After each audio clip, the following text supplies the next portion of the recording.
नाज़रीन सलाम अलैकुम, मैं हूं गुलाम अब्बास। हाजिर हूं लेके आपका अपना प्रोग्राम क्या आप जानते हैं।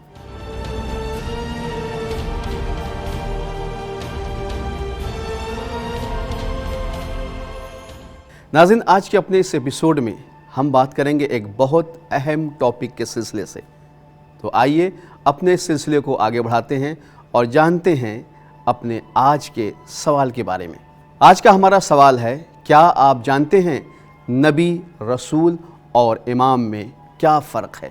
नाज़रीन, पेड़ पौधे जंगल में भी उगते हैं, बाग और चमन में भी लगाए जाते हैं, लेकिन जंगल में इंसान जाते हुए डरता है, जबकि बाग में जाने को उसका दिल चाहता है।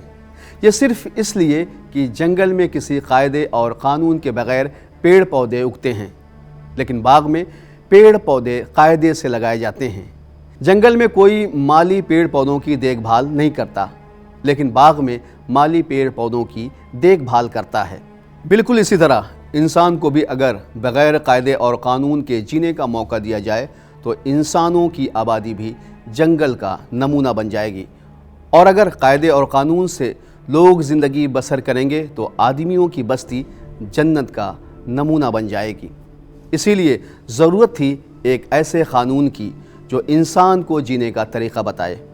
उसी क़ानून का नाम दीन है। इंसानों के इसी चमन की देखभाल और हिदायत करने वाले को नबी, रसूल और इमाम कहते हैं, जिनको खुदावंद आलम ने हमेशा हमारी हिदायत के लिए भेजा है। खुदा अपने बंदों पर मेहरबान है या नहीं है, किससे खुश है, किससे नाराज़ है, किससे राज़ी है और किससे राज़ी नहीं है, ये बातें बताने के लिए उसने 1,24,000 पैगंबर इस ज़मीन पर भेजे, जिनमें 313 बड़े नबी थे जिनको रसूल कहते हैं। 313 रसूलों में 5 बड़े रसूल थे जिनको उलुल अज़्म पैगंबर कहते हैं।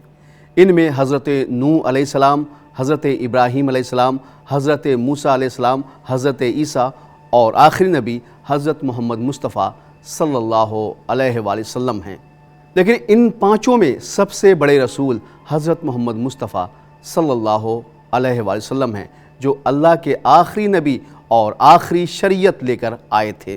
कायनात के रब ने इंसानों को सुप्रीम क्रीचर बनाकर इस दुनिया को इसके रहने और बसने के लिए आरास्ता किया था, और उसने अपने बंदों की हिदायत और रहनुमाई के लिए नबूवत, रिसालत और इमामत का सिलसिला जारी किया। आइए सबसे पहले नबी और नबूवत के बारे में जानते हैं। नबूवत के बारे में अहले बैत अलैहिस्सलाम ने इरशाद फरमाया है कि नबूवत के माना अल्लाह की तरफ से वही हासिल करने के हैं। लिहाजा नबी वो हुआ कि जिस पर वही नाजिल हो, और जो कुछ वही के ज़रिए से नाजिल हो वो उसके बंदों तक पहुँचा दे। अब जानते हैं रसूल और रिसालत किसे कहते हैं। रिसालत का काम था कि वही इलाही के ज़रिए खुदा के हुक्म को लोगों तक पहुँचाना और लोगों की तरबियत करना। लिहाजा रसूल वो हुआ जो कि खुदा के हुक्म को उस जगह पर जारी करे जहाँ पर वो भेजा गया हो, चाहे वो हुकूमत का मालिक हो या ना हो। उसका फ़र्ज़ है कि वहाँ के बाशिंदों तक खुदा का पैगाम पहुँचाए और उन्हें किताब व हिकमत की तालीम दे।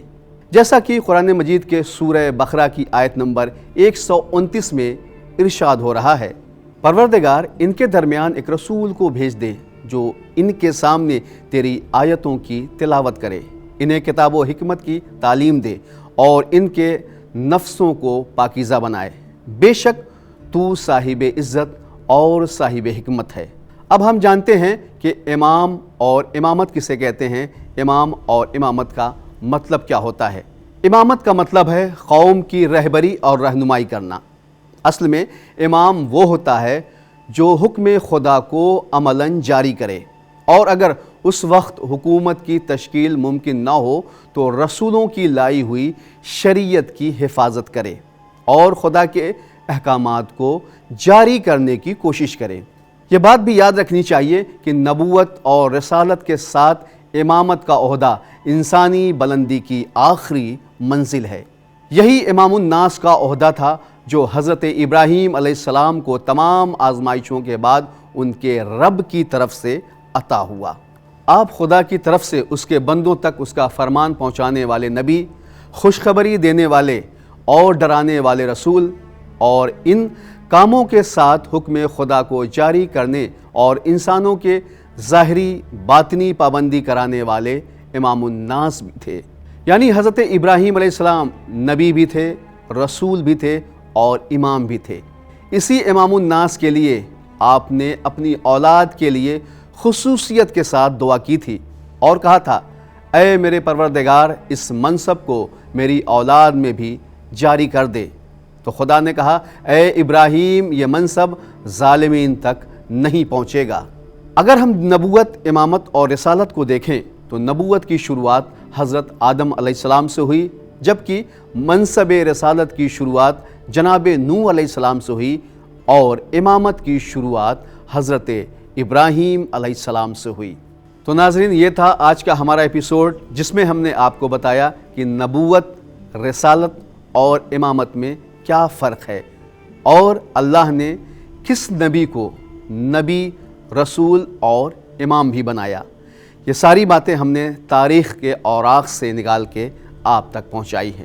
ناظرین، اب آپ سے ہم اجازت چاہتے ہیں، انشاءاللہ آپ سے ہماری پھر ملاقات ہوگی۔